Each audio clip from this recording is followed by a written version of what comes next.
Current affair start करते हैं। सबसे पहले देखते हैं कुछ महत्वपूर्ण पद, जैसे कि भारत का प्रथम व्यक्ति यानी कि राष्ट्रपति कौन है? श्री रामनाथ कोविंद, जिनका नंबर 14वां है। और उपराष्ट्रपति हैं श्री एम वेंकैया नायडू, जिनका नंबर 13वां है। प्रधानमंत्री हैं श्री नरेंद्र मोदी, जिनका नंबर 15वां है। और मुख्य न्यायाधीश सुप्रीम कोर्ट यानी सर्वोच्च न्यायालय के शरद अरविंद बोबडे, जिनका नंबर 47वां है। महान्यायवादी यानी कि अटॉर्नी जनरल ऑफ इंडिया के वेणुगोपाल हैं। Solicitor general of India Tushar Mehta हैं।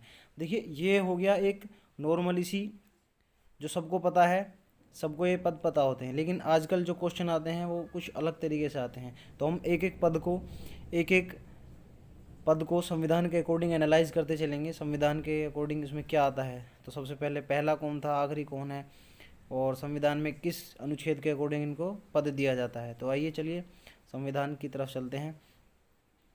तो सबसे पहले हम राष्ट्रपति यानी कि भारत का प्रथम व्यक्ति जो होता है उसको एनालाइज करेंगे। तो सबसे पहले चलते हैं, भारत के प्रथम राष्ट्रपति कौन थे। सबसे पहले भारत के जो प्रथम राष्ट्रपति थे वो थे डॉक्टर राजेंद्र प्रसाद। डॉक्टर राजेंद्र प्रसाद। चलिए, जो करंट में है वो है श्री रामनाथ कोविंद, जैसे कि पहले बता चुके हैं।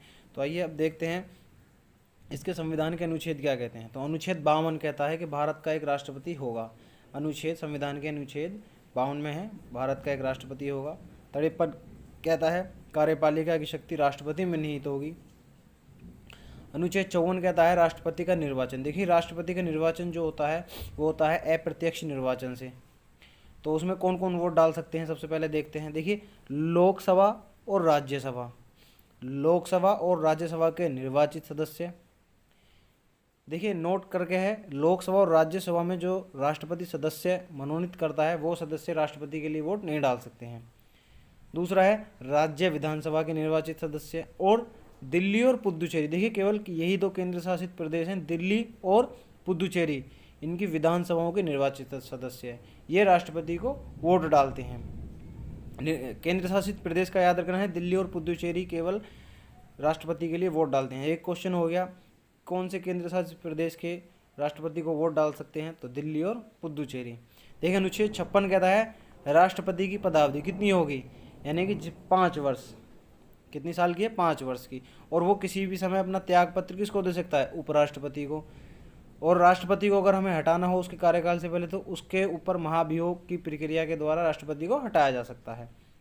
अनुच्छेद 57 कहता है पुनर्निर्वाचन। पुनर्निर्वाचन क्या है कि भारत का राष्ट्रपति एक से अधिक बार भी निर्वाचित हो सकता है। लेकिन जो अमेरिका का राष्ट्रपति है वो केवल 2 बार, अमेरिका का राष्ट्रपति एक ही व्यक्ति केवल 2 बार निर्वाचित हो सकता है। लेकिन भारत में ऐसा नहीं है, एक व्यक्ति कितने बार भी राष्ट्रपति बन सकता है। देखिए, अब आता है अनुच्छेद 59। 59 में क्या शर्तें हैं, देखिए सबसे पहला है कि वह भारत का नागरिक हो, उसकी उम्र 35 वर्ष हो, लोकसभा सदस्य निर्वाचित होने की योग्यता रखता हो, और किसी भी लाभ पद पर ना हो, किसी भी लाभ पद पर ना हो। इसमें एक फैक्ट ये भी है कि प्रत्येक उम्मीदवार आरबीआई या सरकारी खजाने में जो है 15,000 की जमानत राशि जमा करेगा। जो भी राष्ट्रपति के लिए पद के लिए खड़ा होगा वो 15,000 की राशि जमा करेगा, और यदि डाले गए मत का 1/6 भाग वो प्राप्त नहीं करता है तो उसकी जमानत राशि जो है वो जब्त कर ली जाएगी। तो अनुच्छेद 60, देखिए अब सबसे इंपॉर्टेंट है अनुच्छेद 7 के राष्ट्रपति को शपथ कौन दिलाता है। अनुच्छेद 60 में है शपथ, यानी कि राष्ट्रपति को शपथ कौन दिलाता है, सुप्रीम कोर्ट का मुख्य न्यायाधीश, यानी कि सर्वोच्च न्यायालय का मुख्य न्यायाधीश द्वारा राष्ट्रपति को शपथ दिलाई जाती है। तो ये क्वेश्चन है कि राष्ट्रपति को शपथ कौन दिलाता है, तो सुप्रीम कोर्ट का मुख्य न्यायाधीश। ठीक है, वाला अगला क्वेश्चन लेते हैं कि राष्ट्रपति निर्वाचन में कौन कौन से केंद्र शासित प्रदेशों के विधानसभाओं के निर्वाचित सदस्य राष्ट्रपति चुनाव के लिए भाग ले सकते हैं। तो आपके ऑप्शन है दिल्ली और चंडीगढ़, पुदुचेरी और दादर नागर हवेली, दिल्ली और पुदुचेरी, लक्षद्वीप और दिल्ली।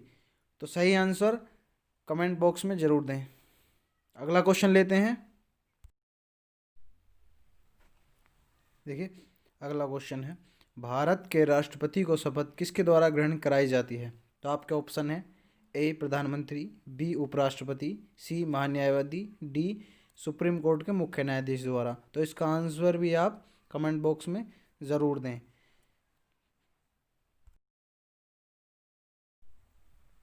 चलिए अगला क्वेश्चन लेते हैं, राष्ट्रपति के चुनाव में कौन से सदस्य वोट नहीं डाल सकते हैं? तो पहला है लोकसभा के निर्वाचित सदस्य, राज्यसभा के निर्वाचित सदस्य, राज्य विधानसभा के निर्वाचित सदस्य और डी राष्ट्रपति द्वारा मनोनीत सदस्य। इसका जवाब भी आप कमेंट बॉक्स में जरूर दें। 3 क्वेश्चन है। अगला है उपराष्ट्रपति, श्री एम वेंकैया नायडू, जिनका नंबर 13वां है और सबसे पहले उपराष्ट्रपति थे डॉक्टर सर्वपल्ली राधाकृष्ण। चलिए देखते हैं कुछ फैक्ट। आर्टिकल यानी कि अनुच्छेद 63 भारत का एक उपराष्ट्रपति होगा। अनुच्छेद 64 उपराष्ट्रपति राज्यसभा का पदेन सभापति होगा। और वहीं पर अनुच्छेद 66 की बात करें तो निर्वाचन यानी कि कौन कौन लोकसभा और राज्यसभा के निर्वाचित या मनोनीत सदस्य, राष्ट्रपति को मनोनीत सदस्य वोट नहीं डालते हैं। और यहाँ पर इसकी योग्यता के बारे में बात करें तो भारत का नागरिक हो, उम्र 35 वर्ष हो और राज्यसभा का सदस्य बनने की योग्यता रखता हो और किसी भी वर्तमान में लाभ पद पर ना हो। देखिए जो लाभ पद होता है इसमें जो होता है किसी राज्य का राज्यपाल, संघ अथवा राज्य के मंत्री के पद को लाभ पद में नहीं गिना जाता है। शपथ की बात करें तो राष्ट्रपति के द्वारा उपराष्ट्रपति को शपथ दिलाई जाती है। अनुच्छेद 67 की बात करें तो उपराष्ट्रपति की पदावधि कितने वर्ष की है? 5 वर्ष की है। तो उपराष्ट्रपति की पदावधि कितनी होगी? 5 वर्ष। यहाँ पर एक बात याद रखनी है, उपराष्ट्रपति को राज्यसभा और लोकसभा दोनों के निर्वाचितों या मनोनीत सदस्य वोट डालते हैं। चलिए क्वेश्चन है, उपराष्ट्रपति को शपथ कौन दिलाता है? ऑप्शन ए राष्ट्रपति, ऑप्शन बी महान्यायवादी, ऑप्शन सी सुप्रीम कोर्ट का मुख्य न्यायाधीश, ऑप्शन डी प्रधानमंत्री। तो इसका आंसर नीचे कमेंट बॉक्स में दें। क्वेश्चन नंबर 5, निम्नलिखित में से उपराष्ट्रपति चुनाव के लिए कौन वोट नहीं डालता है?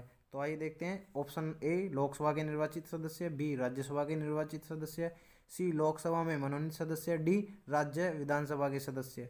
सारे आंसर कमेंट बॉक्स में देना। और अगला है प्रधानमंत्री, तो श्री नरेंद्र मोदी, जिनका नंबर 15वां है। देखिए राष्ट्रपति भारत का वैधानिक प्रमुख यानी कि डी जूर प्रमुख होता है, जबकि प्रधानमंत्री वास्तविक या डी फैक्टो प्रमुख होता है। अनुच्छेद 75 में प्रधानमंत्री पद का प्रावधान है और प्रधानमंत्री को शपथ किसके द्वारा दिलाई जाती है? राष्ट्रपति के द्वारा। देखिए मुख्य न्यायाधीश सर्वोच्च न्यायालय यानी सुप्रीम कोर्ट का सर्वोच्च न्यायालय का जो है सुप्रीम कोर्ट का मुख्य न्यायाधीश कौन होता है? शरद अरविंद बोबडे। तो अनुच्छेद 124 में सर्वोच्च न्यायालय के मुख्य न्यायाधीश व अन्य न्यायाधीशों की नियुक्ति का प्रावधान दिया गया है। अगला है महान्यायवादी यानी अटॉर्नी जनरल ऑफ इंडिया। कौन है? के वेणुगोपाल। देखिए इनका अनुच्छेद 76 भारत का एक महान्यायवादी होगा जिसकी नियुक्ति राष्ट्रपति द्वारा यानी शपथ राष्ट्रपति द्वारा दिलाई जाएगी। देश का सर्वोच्च कानून अधिकारी होता है महान्यायवादी यानी अटॉर्नी जनरल ऑफ इंडिया। ये सुप्रीम कोर्ट के न्यायाधीश के बराबर की योग्यता रखता है और इसकी काम करने की समय की कोई सीमा नहीं होती है। अब है सॉलिसिटर जनरल ऑफ इंडिया यानी कि तुषार मेहता, जिनका कार्यकाल होता है केवल 3 वर्ष के लिए।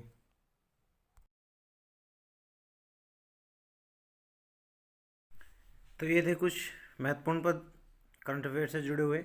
मिलते हैं अगली वीडियो में। और हाँ, जो क्वेश्चन हैं उनका आंसर ज़रूर टिक करना। और अगली वीडियो में मिलेंगे कुछ और अगले पदों के साथ और उनके एनालाइज के साथ। तो आई होप वीडियो आपको अच्छी लगी होगी। इसको शेयर करना मत भूलना।